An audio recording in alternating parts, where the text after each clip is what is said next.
Hello, everyone, and welcome to the very first episode of LUMcast, the podcast that's here to light up your mind, one fascinating topic at a time. I'm Andrew Silas, your host, and I couldn't be more excited to kick off this journey with you. Here on LUM, we'll explore the intersections of creativity, science, history, and ideas that spark curiosity.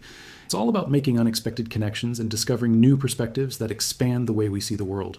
For our debut episode, we're diving into something truly unique. The surprising relationship between William Shakespeare, the literary genius, and mathematics, the universal language of logic and patterns. It's a topic that's as intriguing as it is unexpected, and I can't wait to explore it with you. So get comfortable, get curious, and let's ignite some new ideas together. Welcome to the mathematical world of Shakespeare. On LUMcast. Shakespeare and mathematics, two fields that, at first glance, couldn't be more different. One is celebrated for its timeless artistry, rich language, and deep exploration of human emotions. The other is often seen as a rigid, logical discipline driven by formulas and patterns. But what if I told you these two worlds are more connected than you might think? In this video, we'll uncover how the Bard of Avon, whose plays are synonymous with literary brilliance, also engaged with the mathematical ideas of his time. From subtle numerical references in his texts to the broader cultural shifts in mathematics during the Renaissance, Shakespeare's world was shaped by numbers in ways that are as fascinating as they are unexpected. Did you know that the word triangle, despite being central to discussions of geometry, never appears in Shakespeare's works? Yet concepts like division, multiplication, and even ciphers, what we now call zero, make frequent appearances. Why? Because Shakespeare wasn't just a playwright. He was a keen observer of the world around him, and that world was undergoing a mathematical revolution. By exploring his education, the historical context of Elizabethan England, and the influence of mathematical concepts on his plays, we'll show how Shakespeare's genius extended beyond words to encompass the logic and symbolism of numbers. This isn't about finding equations in Hamlet or hidden codes in Romeo and Juliet. Instead, it's a journey into how mathematics shaped the way Shakespeare viewed and described his world. From the rhythm of his lines to the metaphors he employed, we'll see how the interplay of art and logic gave his work a depth that continues to captivate us today. To truly understand this connection, we need to step back in time, into the classrooms, marketplaces, and theaters of the late 16th century. Only then can we begin to see how mathematics, often hidden in plain sight, played a quiet yet profound role in shaping Shakespeare's creative world. Let's start at the beginning, with a closer look at the educational environment that shaped young William Shakespeare. To understand how mathematics touched Shakespeare's life and works, we first need to understand the world in which he lived. Born in 1564 in Stratford-upon-Avon, William Shakespeare came of age in an England that was both culturally vibrant and intellectually dynamic. Yet, when it came to education, his world was starkly different from what we know today. From the age of 7 to 14, Shakespeare likely attended the King's New School in Stratford. Like most grammar schools of the era, it was an all-boys institution with a rigid curriculum. Students followed a demanding schedule, often beginning at 7 a.m. and ending around 5 p.m., with only a short break for lunch. The focus? Latin. Boys were immersed in classical texts by authors like Virgil and Cicero, dissecting their grammar, memorizing passages, and learning how to construct arguments. The goal was to instill the trivium, grammar, logic, and rhetoric. These skills were essential for future professions, in law, the church, or politics. But what about mathematics? Arithmetic, if taught at all, was a supplementary subject. It might be introduced by a visiting tutor or during brief lessons on practical calculations. For most students, mathematics was less about abstract concepts and more about basic skills needed for commerce, counting, measuring, and simple sums. Shakespeare's exposure to math would have been minimal in this formal setting. However, Shakespeare's England was in the midst of a mathematical revolution. For centuries, Europe had relied on Roman numerals, a cumbersome system for performing arithmetic. By the mid-1500s, Indo-Arabic numerals, what we use today, had begun to spread across England. These numerals, along with the introduction of the zero or cipher, made calculations faster and more efficient. Shakespeare's father, John, was likely among the last generation to rely primarily on Roman numerals for his business dealings as a glovemaker. Young William, however, would have encountered both systems. This overlap of old and new is evident in documents from the time, where dates are written with Indo-Arabic numerals, but financial accounts still use Roman numerals. Shakespeare's early education didn't stop at the classroom door.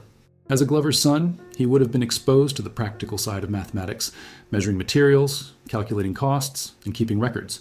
This hands-on numeracy, though unremarkable by today's standards, played a crucial role in his development. It connected numbers to real-world applications, planting the seeds for their later symbolic use in his plays. This period also saw a growing emphasis on the liberal arts, which included the quadrivium, arithmetic, geometry, music, and astronomy. These subjects, particularly music and astronomy, had a strong mathematical foundation. While Shakespeare didn't study them formally, they shaped the intellectual landscape of the time. For example, music was deeply tied to mathematical ratios, seen as a reflection of cosmic harmony. Astronomy, too, was a mix of observation and calculation, influencing everything from navigation to timekeeping.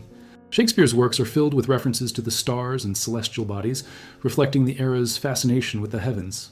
Although Shakespeare didn't receive formal training in advanced mathematics, his foundational education in logic, structure, and reasoning provided tools that resonated with mathematical thinking.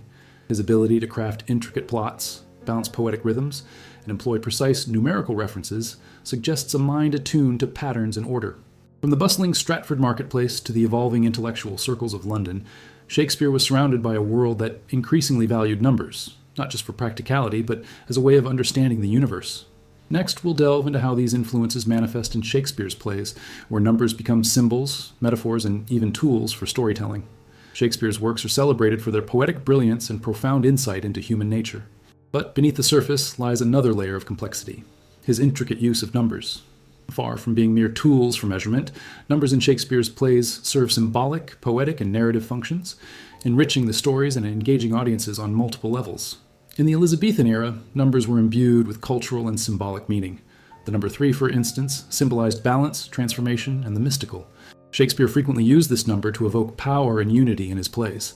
Take the 3 witches in Macbeth. They chant in threes, thrice to thine, and thrice to mine, and thrice again to make up 9, emphasizing their otherworldly influence. Similarly, in King Lear, the division of the kingdom among Lear's 3 daughters symbolizes a breakdown of natural order, setting the stage for tragedy. Shakespeare's attention to numerical detail often enhanced the realism and emotional resonance of his dialogue. In Othello, Bianca laments Cassio's week-long absence, stating, keep a week away, 7 days and nights, 8 hours? The precise breakdown into hours amplifies her frustration, turning an abstract stretch of time into something vivid and personal. In Henry V, Shakespeare inflates the size of the French army to 70,000 to emphasize the overwhelming odds faced by Henry's forces. While historically inaccurate, the exaggeration heightens the drama, showing how numbers can evoke grandeur and tension. Numbers often act as metaphors in Shakespeare's exploration of human relationships. In The Merchant of Venice, Shylock's demand for a pound of flesh is a chilling metaphor for justice devoid of mercy. The precision of the measurement underscores the rigid, transactional nature of the bond between Shylock and Antonio. In Romeo and Juliet, Juliet's declaration of infinite love, "My bounty is as boundless as the sea, my love is deep," uses numerical imagery to convey the vastness of her emotions. The metaphor evokes infinity, reflecting the couple's intense yet fleeting relationship. Shakespeare often chose compound numbers over direct figures, adding a rhythmic elegance to his lines. In Cymbeline, he describes a character's age as 70, instead of simply saying 70. Similarly, in Othello, Bianca's 8 replaces the mundane 168. These choices align with Renaissance ideals of symmetry and harmony. Shakespeare's wit extended to numerical wordplay, often blending humor with mathematical concepts. In Love's Labour's Lost, characters exchange jokes about fractions. What's remuneration? Halfpenny farthing. What's 3 farthings? Why, 3 farthings? This clever banter reflects the arithmetic struggles of everyday Elizabethans, while adding a touch of levity to the play. In The Winter's Tale, the clown humorously laments his inability to calculate the value of fleeces without counters. "I cannot do it without counters." This line reflects the era's reliance on physical tools for calculations, highlighting the practical challenges of numeracy during Shakespeare's time. A famous 16th century print illustrates this transition from manual counters to modern arithmetic. On one side, a frustrated figure uses counters. On the other, a cheerful scholar employs the new Indo-Arabic numerals. This shift was happening as Shakespeare wrote, making his audience acutely aware of such struggles. From the mystical to the mundane, Shakespeare's use of numbers enriches his plays by adding depth, structure, and relatability. They create rhythm, evoke symbolism, and connect the audience to the characters' emotions and challenges. Next, we'll explore how the broader cultural changes of the Renaissance shaped Shakespeare's mathematical awareness and creativity. Shakespeare's lifetime coincided with one of the most significant intellectual transformations in history, the Renaissance. This era wasn't just a time of artistic flourishing, it was also a period when mathematics became a driving force behind innovations in science, navigation, and philosophy. In this chapter, we'll examine how this mathematical revolution influenced Shakespeare's world and his works. Before the Renaissance, mathematics was seen largely as a practical skill for merchants and builders. By the 16th century, however, it had become a symbol of intellectual refinement. Mathematicians like John Dee, advisor to Queen Elizabeth I, played a key role in this shift, exploring the abstract and mystical dimensions of numbers. Dee believed numbers were the key to understanding the universe, blending scientific rigor with esoteric practices. While there is no evidence that Shakespeare knew Dee personally, the influence of such ideas permeated the culture of the time.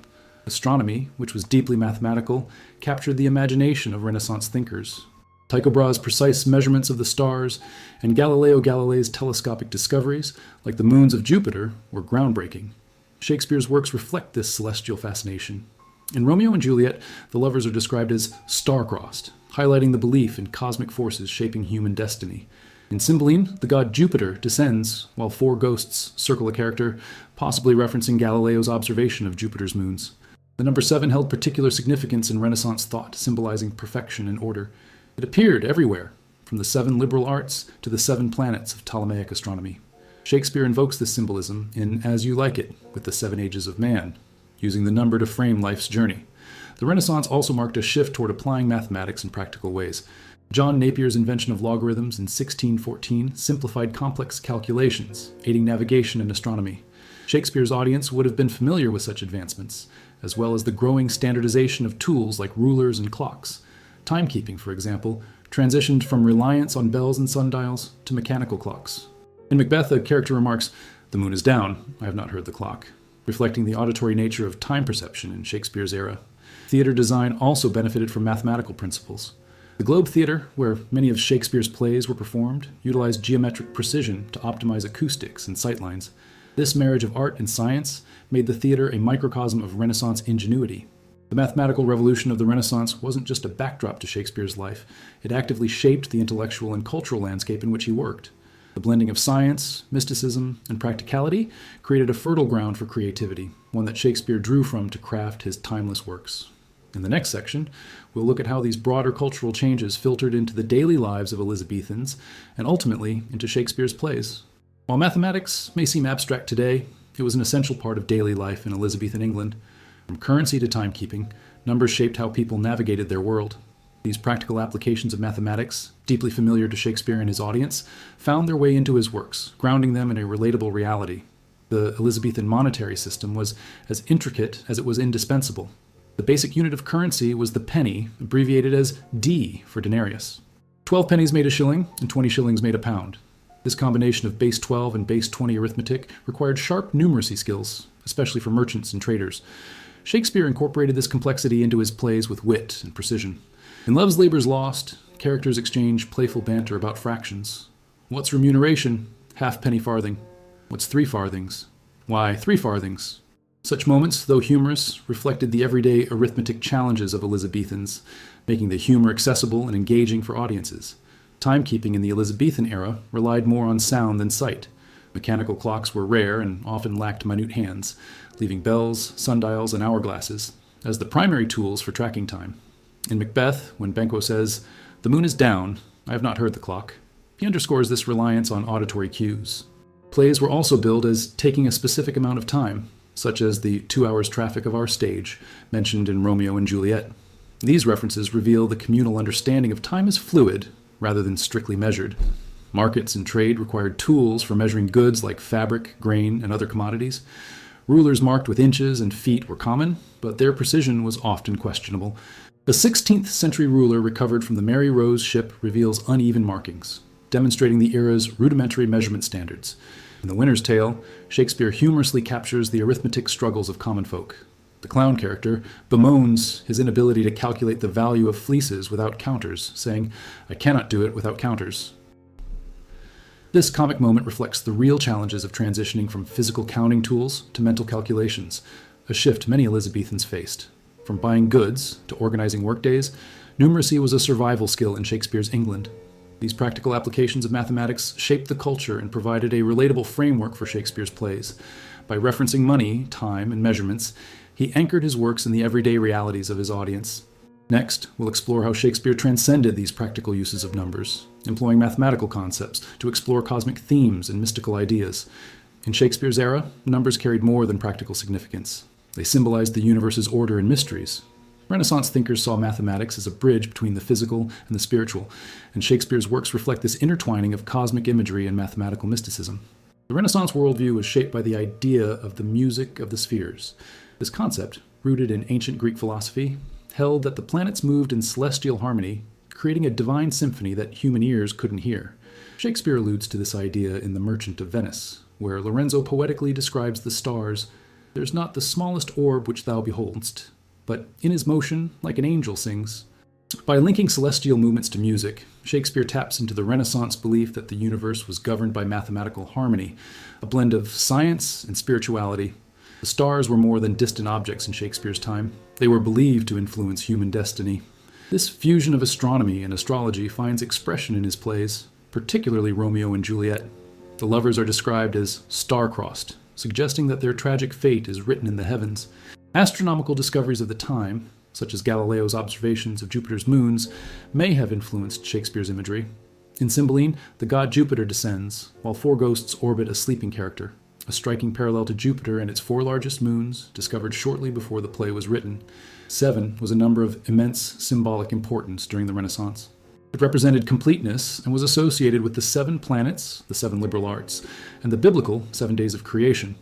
Shakespeare invokes the power of 7 in As You Like It, where Jacques outlines the 7 ages of man, a metaphorical framework for life stages. At first, the infant, mewling and puking in the nurse's arms. And then, the whining schoolboy. By structuring human life around the number 7, Shakespeare reflects the cultural belief in numerical order as a universal truth. Rainbows, a blend of science and magic in Shakespeare's time, also feature in his works. In A Midsummer Night's Dream, they symbolize enchantment and otherworldly beauty. Colors of the rainbow adorn the heavens. During Shakespeare's lifetime, mathematicians like Thomas Harriot were uncovering the science behind light refraction, paving the way for Newton's later work on optics. Though Shakespeare wasn't a scientist, his poetic descriptions capture the era's awe and curiosity about natural phenomena. Through references to celestial harmony, mystical numbers, and natural wonders, Shakespeare's plays reflect the Renaissance view of the universe as a vast, interconnected system. Numbers weren't just practical tools, they were symbols of the divine order, offering insight into the mysteries of existence. In our next chapter, we'll explore how Shakespeare's mathematical insights shaped his enduring legacy, and how these ideas resonate in modern times. Shakespeare's genius lies in his ability to capture the complexity of human experience, but his works also reveal a profound engagement with the mathematical ideas of his time. By incorporating numbers and mathematical structures into his plays, Shakespeare bridged the gap between art and logic, creating works that resonate on multiple levels. One of the most striking aspects of Shakespeare's artistry is his ability to balance structure and emotion. His use of iambic pentameter, a metrical pattern with 10 syllables per line, reflects an understanding of rhythm and balance akin to mathematical precision. This structure underpins his poetic language, allowing his words to flow seamlessly while maintaining a sense of order. Shakespeare's sonnets, too, demonstrate this fusion of logic and creativity. Take Sonnet 18, for example. Shall I compare thee to a summer's day? Thou art more lovely and more temperate. The poem's symmetry and carefully crafted structure mirror mathematical principles of proportion and balance, reflecting the Renaissance fascination with harmony in both art and nature. Shakespeare's integration of mathematics into his art serves as a reminder that creativity and logic are not opposites, but complementary forces. His ability to weave numbers into storytelling demonstrates the value of interdisciplinary thinking, a lesson that remains relevant in today's world. In modern education, subjects like mathematics and literature are often taught in isolation, creating artificial boundaries between disciplines. Shakespeare's example challenges us to break down these barriers, exploring how logic and imagination can work together to enrich our understanding of the world. The enduring appeal of Shakespeare's works lies in their universality. His use of numbers and mathematical ideas adds depth to his plays, connecting them to broader themes of cosmic order, human relationships, and the mysteries of existence. As we reflect on Shakespeare's legacy, we are reminded of the importance of curiosity and exploration. Whether through poetic language, numerical precision, or cosmic imagery, Shakespeare invites us to see the world in new and unexpected ways. What about you? Do you see parallels between mathematics and storytelling in Shakespeare's works? Have you noticed how numbers can bring new meaning to art and creativity? Let us know your thoughts in the comments below. If you enjoyed this journey through the mathematical world of Shakespeare, don't forget to like this video and subscribe to the channel. Your support helps us continue exploring fascinating topics like this one. Thank you for watching, and until next time, keep finding beauty in the intersection of art and logic. See you soon.